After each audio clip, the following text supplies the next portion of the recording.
Hi, everyone. Welcome to the BlueSitron podcast. My name is Ben, and I'm here today with the lovely Jaja Wokabia.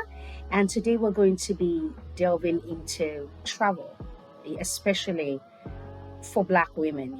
Black women, the importance of traveling, Black girls, Black women, Black females, the importance of traveling, the importance of, discovering yourself. And Jaja, who's an amazing lady, whom I met here in London, she's a globe trotter, if that's the right, way to describe you.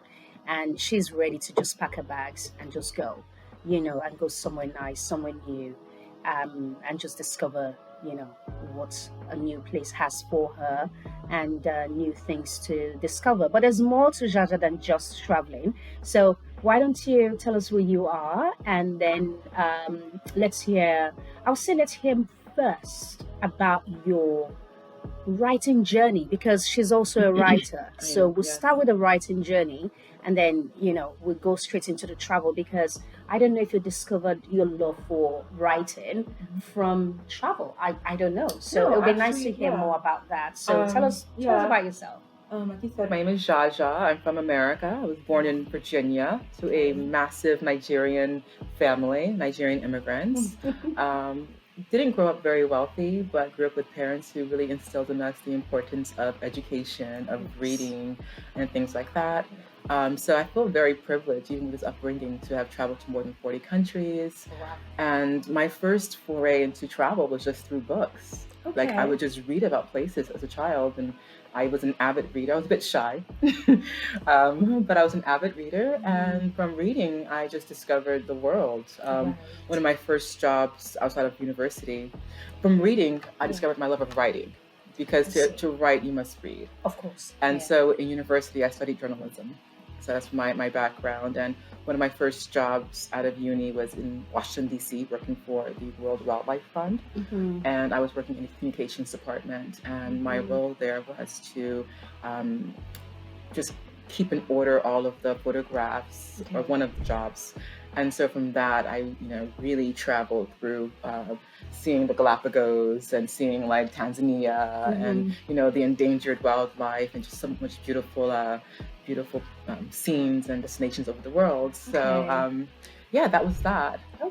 So I from University of Virginia, I moved to DC with my fiance, and then also that's how I began traveling. Was he asked me to marry him, and I fled DC. I said, let me think about it, and then I booked a one-way ticket to London, not knowing anyone in London anyway. And I thought about it, and I was like, oh gosh, no. And I said no, from London. I think he had an idea that it wasn't going to work out. And so I didn't see that coming. He fled. I fled. I didn't see that coming. I was scared. So no, I totally agree with you when you say, you travel from reading, and also, your love of writing started from reading. Yeah, if you're absolutely. to write, you have to read, and that passion to be able to discover other places, because when you read, your imaginations it travels. And the best part about it is free travel, no passport required. Of course. It's wonderful. It's like the best travel. No visa required, no passport. It's wonderful. Yeah. I can imagine. That's amazing. And currently you're writing about... So currently I'm not writing on travel, but I think that I will be pretty soon. Okay. So first I must finish my memoir. It's a memoir about my mother, my late mother, who passed away during the pandemic. And my Nigerian mother. And she somewhat instilled in me travel. She was like me, a bit of a wanderlust, a butterfly. She couldn't be kept down. Yes. But in the same vein, she was very much a mystery. And so I'm writing about her, hoping to learn more about her life and her travels and her spirit through this process. Yeah. So it's very cathartic. It's very emotional. Yes. But I think that it can help a lot of people as well. Yeah. I'd spoken about this recently. I had a conversation with a friend who lost a son, and this is very much something that's also is recent. I had my dad passed away 5 years ago now. I'm sorry to hear So it's so when I hear about anyone, a friend, losing a family member, it's always, it just brings back that memory as well. Like, wow, yes. And as I said to Rita, rather, it really doesn't go away because Rita talked about she does coaching and, Right. helping high achieving women find themselves and all of that. Okay. And also, like trying to bring them to understand their zone of genius. Okay. And she takes them to nice places where you just put your phone aside, you talk about different things, and you talk about things that may make you start to have amazing ideas, and you can start to think of inventing something. Okay. But in any case, she said even during that process, she's still grieving her son. She lost her son during pandemic because he had also a special condition. They were told, Savannah partner were told that the son wouldn't live beyond 7, but he lived till he was 28. Wow, so they were blessed to have him for almost more than 20 years. Exactly. Exactly. So it's really interesting now that you talked about your mom. So I'm really sorry to hear that. So I'm looking forward to reading the memoir and also trying to understand and see how you are possibly trying to not live through but see the journey of your mom. And and I didn't mention one big part of the memoir is that my mother suffered from mental illness. Right. Or right. a few, according to some American doctors who had diagnosed her. Right. And so as a first generation Nigerian child, so my age during this point was around 10, 11, 12. Right. When it became really aggressive. Okay. And it pretty much erased her. Okay. And so it was just quite, looking back on it, she was there one day and she was gone the next. But she was there in a physical form. Right. But her essence was just erased by this mental illness. And so it's, for me, it became quite interesting, especially in my adulthood, to compare how Nigerians treat mental illness versus how Americans, of course, Americans is drug or don't. It's drug or just let it be, And so I'm very interested in that angle as well. Yeah, that's. I'm glad you talked about or you mentioned that, because this is something that I think I'll actually like to talk about. Maybe another time. How Nigerians or Africans, especially, I don't want to say blacks because black population is vast, is massive in different countries, and different African locations. cultures might view it differently as well. I can only speak about Nigerians and more specifically Igbos, in the village. How that's all I know. How do they treat mental illness? Mental illness. Yeah. And it's very much a patriarchy sort of society. Absolutely.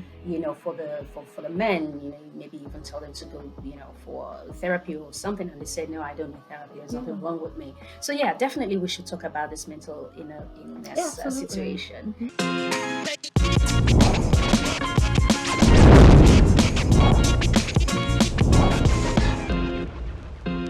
But yeah, let's touch upon travel. Why do you think? Well, let me take that back. Let's go straight into you. How did your love of travel evolve beyond you being able to travel without visa passport, meaning that you were reading the books, is that how it evolved? And That's how what it countries? started. That's how it started. And I think a lot of people who don't read, Yeah. there's, I don't want to say xenophobia, there's a fear. And what reading does, it kind of breaks down those walls where you actually kind of learn about cultures and people through cultures. Yeah, that's and it makes it less intimidating to go to a new place that's not America, because you've read about it before. So you kind of are familiar with some kind of foods or the way they do things. So that was the first part. And the second part is I just feel privileged to have, an American passport where I can do a lot of visa-free traveling. That's right.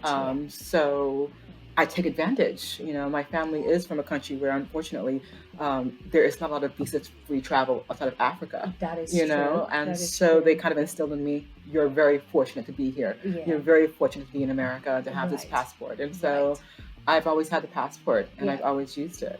So, and you took that up, by actually, you've taken the fortunate side, knowing that you have the privilege to have it, and you've been able to travel to so many countries.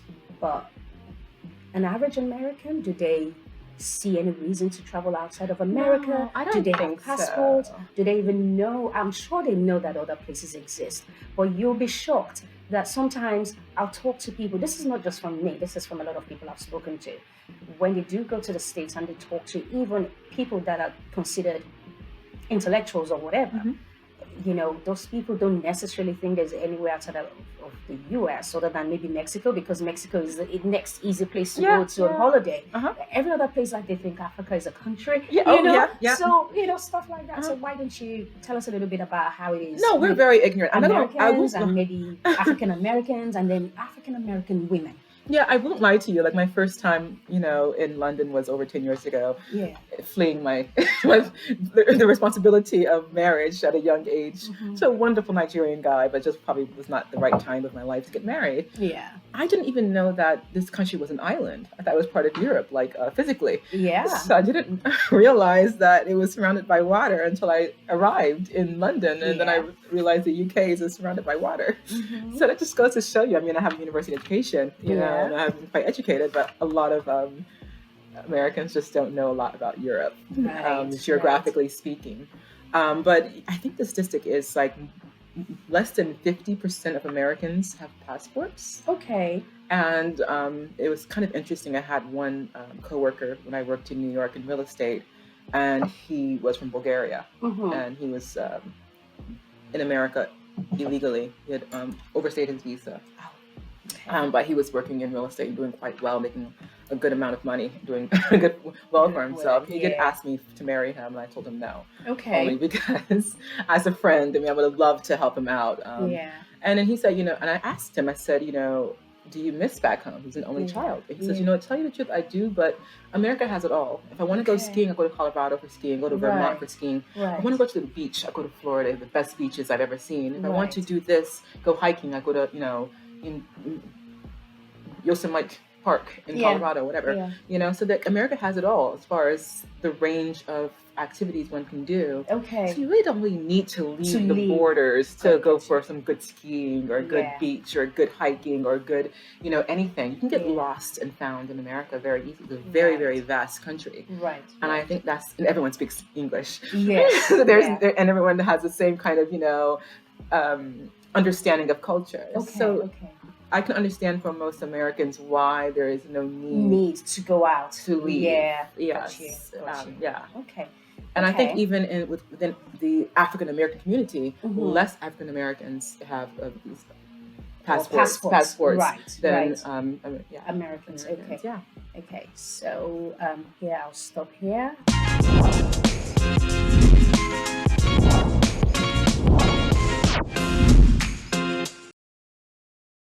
So you say, it's important, most African Americans don't have passport. Is it because they don't? I mean, we've already just talked about why. You use your Bulgarian, friend as an example. For the African Americans or the African American women specifically, speaking of which, I met some in Senegal, right? Yeah. Late last year, September, I was in Senegal for a conference, and these ladies, I was having breakfast. I stayed at the Radisson Blu. They were there as well. And they had these T-shirts on, Black Girls Do Travel. And immediately I knew they were Americans. Okay. Immediately. And not Black British. No. Okay. Because Black British, they don't do all that, like, we do travel. I think because lot of Black British can trace their lineage, I think. I see. So when I've met even Black, I lived in Paris for almost 2 years during the pandemic. Right. Okay. And a lot of the Blacks in Paris or in France that I've met, they can trace their lineage to Cameroon or Cote d'Ivoire or Senegal or Congo. Yes. And they'll tell you, I'm Congolese, even though they were born in like the 18th arrondissement, Right. And I think that here, a lot of Black Brits that I've met, they can trace, their lineage to Uganda or Nigeria or wherever. Or Jamaica. Exactly. Or the Caribbean, Jamaica. Yeah. I don't think that African Americans have that luxury. I see. So it's like, to actually go back to Africa is a massive thing. Okay. And I think that recently there's been a massive push by the governments, Ghana, for example, Senegal, to actually just acquire the tourism and the tourist dollars, of course. Of African Americans. I think it's a wonderful thing. I think it's very empowering for Black Americans to go back to Africa, whatever country it is, and to see how Africans live and to see how they can be a part of that. absolutely. No, 100%. So, I mean, this is why I just immediately I knew they were Americans. And then when one of the ladies was talking, she was like, "Oh, da da da," and from the accent, I knew she was American. Yeah. She was so gorgeous. The women, they were all lovely. They were so excited to be there. That's I think lovely. they had, obviously they had itinerary planned and all of that. They were really, really pleased. Yeah. And I just thought this is amazing. And, for them to do that, obviously they will go back home with stories. Yes. And I talk about that. I was in Namibia 3 weeks ago, again for another conference. And there was a lady, so there was a shuttle bus that was taking us from our hotel to the venue. The venue was called the Dumbros venue or whatever. So they do conferences. It's in the wild. Yeah. So it's a lovely place with a couple of, buildings where you could use for maybe a wedding reception or conference. Right. And there's a dining, separate building for dining, separate building for shops or whatever. It was just beautiful. But anyway, so there was a shuttle bus that would take, people from that place to their hotels. So the hotel was in Windhoek. It was only a 10 minutes drive. Yeah. It wasn't far. Yeah. Right. So this woman, she happened to be in my bus. So the bus was taking us back to the hotel, and the driver asked her for her hotel, and she said, "Oh, I'll tell you later. For now, I'm just following you everywhere because I'm loving just being here." And I said to her, "Excuse me, lady, I think I can guess where you're from." And she turned around. She's like, "Where?" "I think you're from Trinidad." And she's like, "No, how do you know?" Oh, really? And then I said, "Well, you sound like my colleague." Oh, interesting. Okay, good. And she's like, "I'm so excited to be here. Everyone at home is like, take photos of Africa." I'm like, maybe you should correct them and say, take photos of Namibia. Yeah, because you are, yes, of course, you're in Africa, in the continent, but you are in Namibia, the country. Yes, yeah. So, and we both laughed because we knew what that meant. And she was just excited, and she That's was wonderful. She was blown away by the beauty. Obviously they have a different story over there because if you don't go out, you don't know. Right.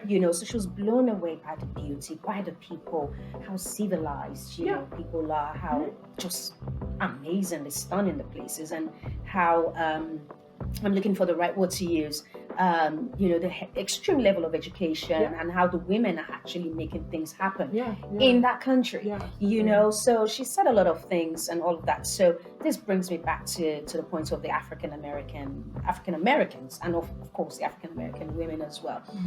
I mean, it would be nice to hear your view on how how you can maybe encourage them to travel, because I think you touch upon having the privilege of having the American passport, because you're right, a lot of African countries do not have that privilege to just be able to get on the plane and go, and they spend a lot of money on visas, and there's no guarantee that they would even be given the visas, because this visa thing are money making machine for a lot of the Western countries. So what would you say to encouraging African Americans to just I think use the opportunity? Instagram has helped out a lot. Like when I first started probably 13 years ago, there really wasn't, I think, Instagram. So it's like there's a saying in New York, if you can't see it, you can't be it.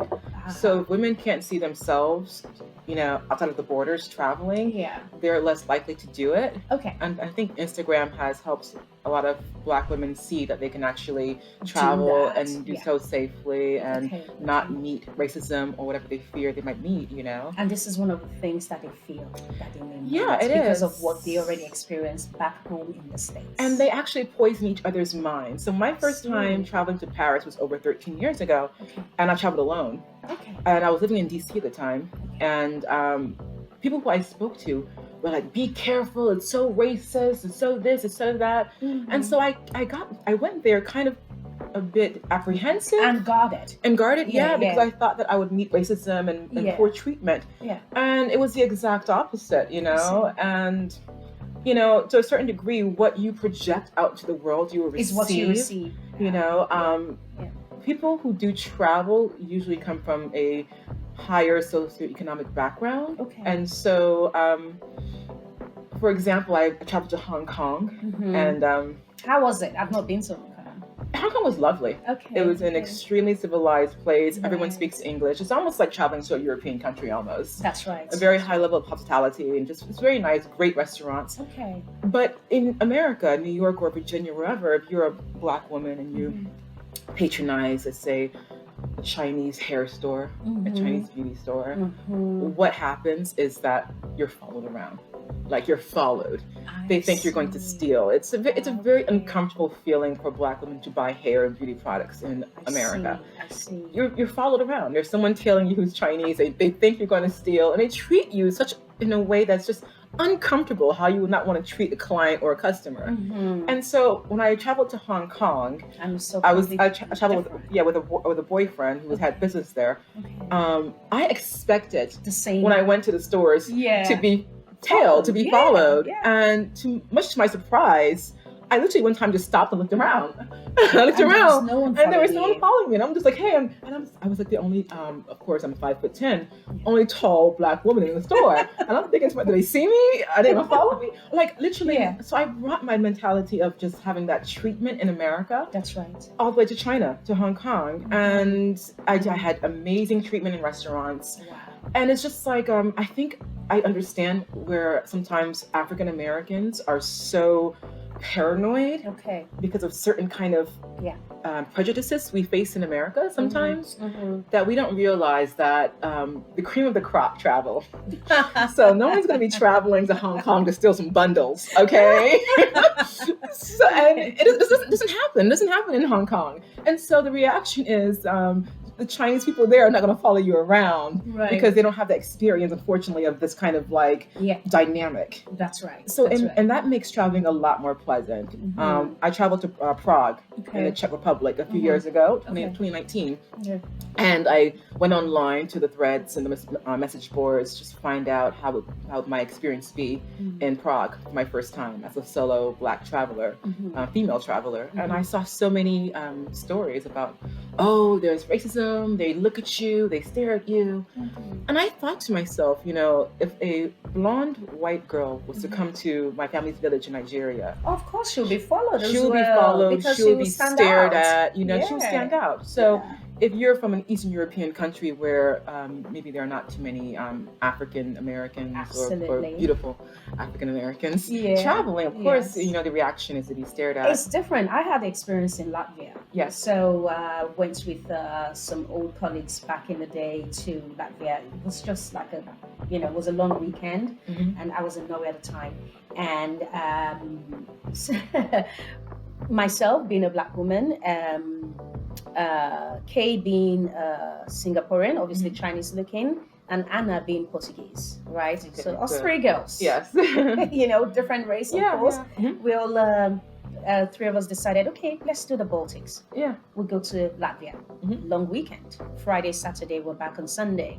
And we got there, was early morning flight, so we were able to enjoy the entire Friday and then, of course, Saturday. But on Friday, after dropping our stuff in the hotel and then, going around in the city, we encountered a group of girls. I think one of them was getting married. So, and there was a guy with them with his camera or whatever, like a bridal train, just, having a good time, going wherever, we don't know. And we were going wherever. I think we're going somewhere to maybe have lunch or whatever. Yeah.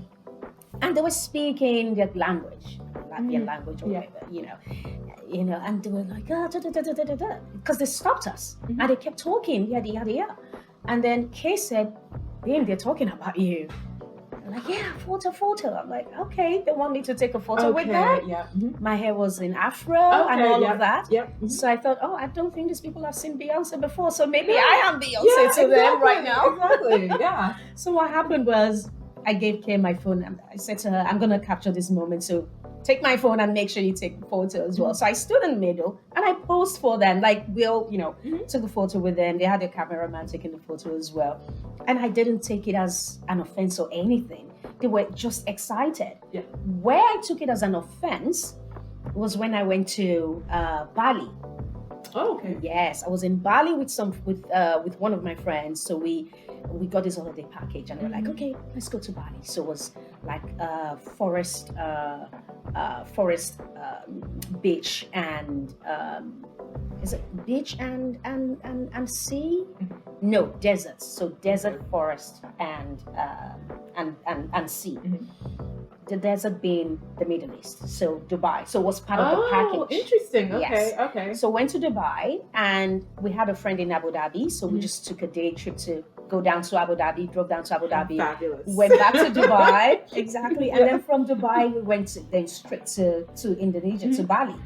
Now in Bali, part of the package was to be in Ubud, and Okay. Ubud and Nusa Dua. Yes. So we're done Ubud. Ubud was the forest. Right. Amazing, beautiful. Interesting. Yeah. No one disturbed me Of course. and my friend, because she's also British, Okay. Nigerian British black, right? No one disturbed both of us, so we're doing our things. It was fine and all of that, and then we got to the beach, which is Nusa Dua. Okay. No, it was Nusa Dua. Okay. Nusa Dua. So we stayed in. It was a 5-star hotel, which was part of the whole package. Oh yes. Okay. Yeah. So we went to the pool in at the hotel and all that, and my friend was swimming, and I just chilled, and I was just lying down, just relaxing, enjoying the sun.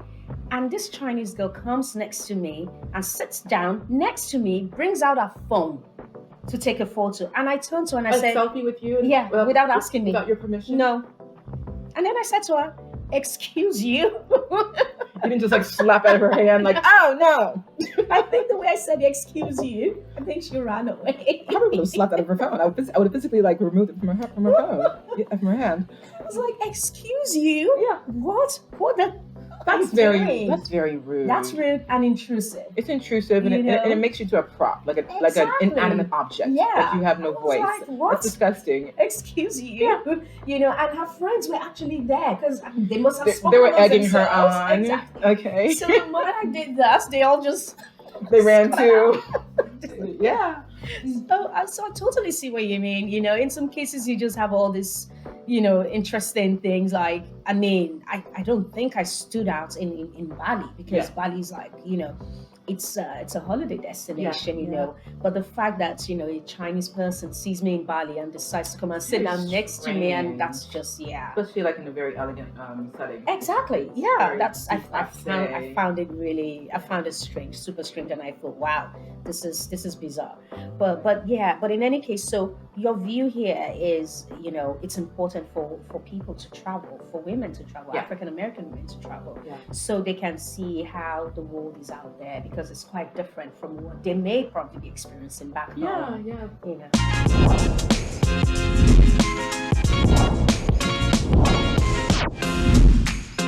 But also you get like a sense of pride. Like I've been all over the world, and the way people love Black American culture, like Black American culture. Right. I wouldn't say Nigerian, actually Nigerian, yes. They love Nigerian culture. It's popping right now. They Like do. Afrobeats The everywhere. Afrobeats. Hello. Oh my gosh. Rima. But yeah, that is so amazing. Right. I've been to Madrid, Okay. where I was on a bus there going to Burgos, Mhm. and one woman was telling me how much she wants to visit Harlem. Really? Wow. Wow. At the time, I was doing real estate, so I didn't want to tell her Harlem. There are almost no more Black people there. It's been gentrified, but it's amazing. They knew all about Harlem and the jazz and things like that. Okay. I've been to Paris where I was lost, and this guy comes up to me and he's just like, "Where are you from?" He started speaking French to me, and Okay. at the time I didn't speak French, so all I could say was like, "Je ne parle pas." Je ne parle pas. And he's like, "Oh, where are you from?" in English, and I said, "I'm from America." And then he starts rapping 50 Cent, and he was like, "We love the hip hop."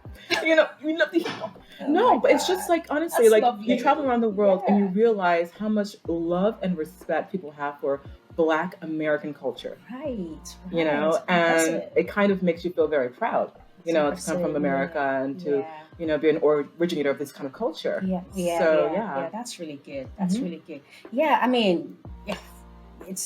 this is why we do this, right? So that we're able to talk about it, and people are able to watch and know that it's someone that is from that culture, that is from that country, has a different experience when they do travel out, and that should actually encourage a lot of people to do the same. Absolutely. Because so we're both we both have, Nigerian background, so you're second generation Nigerian, right?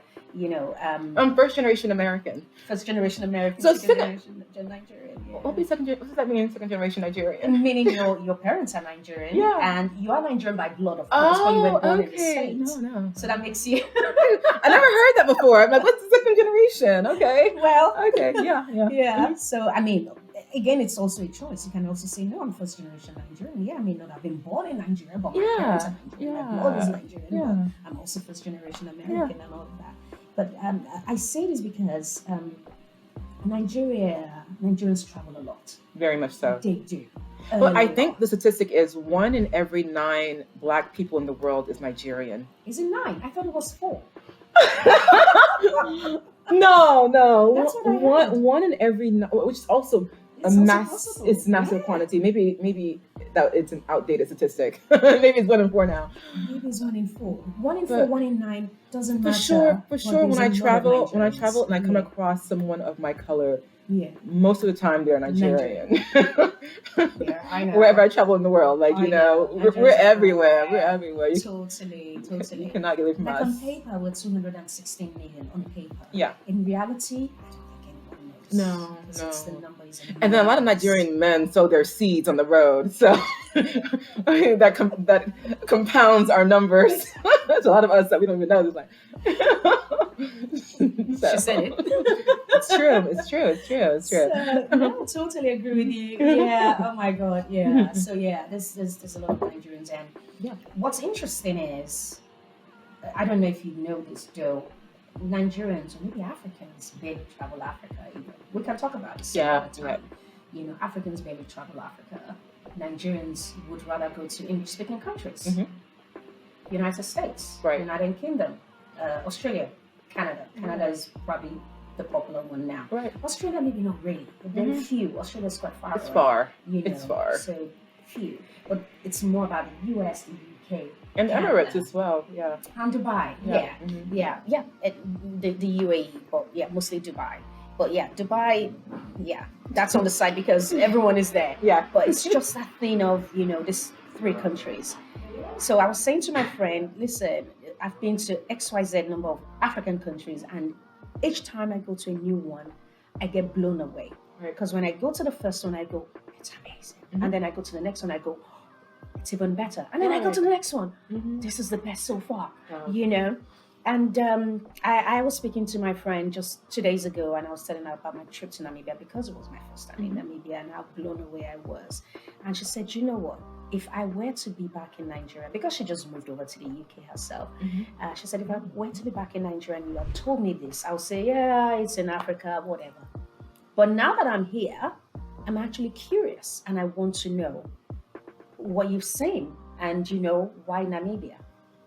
And then I said to her, I agree with you. It's also a mentality thing. Mm-hmm. So this is not even just about, Americans or African Americans. This is also about Africans not really interested in checking out the rest of Africa. But again, this is a story to be, discussed in another day.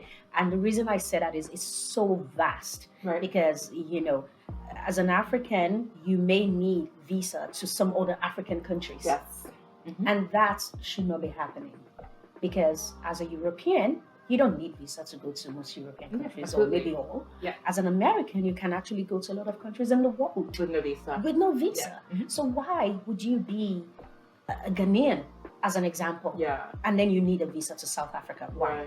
Right. Why would you be a Gambian and you need a visa to South Africa, and you need a visa to Mozambique? Right. Why? So this is a story we should probably talk about some other time, but it's part of this whole conversation on travel. So, what we've learned, or what I've learned at least from you, is the importance of traveling. It opens your mind. You get to see and learn about yourself. You get to learn about other places. You get to know that what obtains where I am, where I live, doesn't necessarily obtain when I go to another country. As you use the experience in Hong Kong as an example, it's it's mind-blowing. I had a similar experience in Switzerland. In I don't know now if it's Swiss or the French side of Switzerland, which is Chamonix. So I went to Chamonix, Mont Blanc, and I went with a friend, and I was going to get some gloves in one of the stores, and I think one white guy who probably was, I don't know if he owns the store or is it, I think it was a staff, was literally tailing me, but making it seem as if he wasn't tailing me. But I saw him and I just laughed. I'm like, look at this fool. Yeah. When this happens, I have a few things that I do because sometimes you just go into a store, you know you're going to be tailed. Yeah. And so what I first do is always I greet the person who's going to be telling me. Like, I walk up to them and I say, hey, how are you doing? Before they say, how am I doing? You know. Now they tell me what I'm going to do is I'm going to put them to work. Mhm. I'll pick up things and can you hold this for me, please? Come on. And they will tell me and I'll put them to work. You know, they'll be my mule. Here, hold that and hold that. I'll try this on too. Hold that. Right. You know, I'll put them to work. Exactly. If you want to tell me, then that means you work for it. This right? is your job. Okay, I'll put you to work. You know, and so for me, it puts me up here and then put somewhere. Yeah. It's kind of naughty, but I do it because it's just like it's not nice. It's not nice exactly. feeling to be tailed No. as a Black woman because of the color of your skin. Yeah, Yeah. absolutely, Yeah. absolutely. Yeah. Anyway, we could go on and Yeah. on, but yeah, at some point we have to, put a stop to it so we can have more to talk about some other time. Thank you so much for joining us at BlueSitron today, Jaja. Oh, and thank we're you. looking forward to having you back hopefully Okay, soon. absolutely. And Thank we you can so talk, much. I had so much fun talking about my travels. And we can, and hopefully people get to learn. They watch this and they get to know that the world is their oyster. Yeah, the world is your oyster. And even for people that need to get visas, I'll say it's unfortunate that one has to pay for visa and all of that, but just give it a try. Yeah, it's worth it. It's always worth it. Give it a I've never try. regretted getting a visa. Yeah. So Just give it a try. Yeah. Just go out there and just enjoy, because when you travel, it opens your mind, it broadens your mind, and you just learn. You learn about yourself. You learn about the world, and Absolutely. you see life and the world in a different way. yeah, Really. and it really So- does change you or transform you in a beautiful way. Oh, wow. Yeah, it does. Thank you so much, Jaja. Can I It's just lovely drop my to- social media if you Go want to for follow it, me? please. Go I'm for it. just Jaja on Instagram. That's JUST.JAJA on Instagram. So follow me there. Thanks. Follow Jaja. Thank you so much. Thanks, everyone. Have a lovely Bye. time. Bye.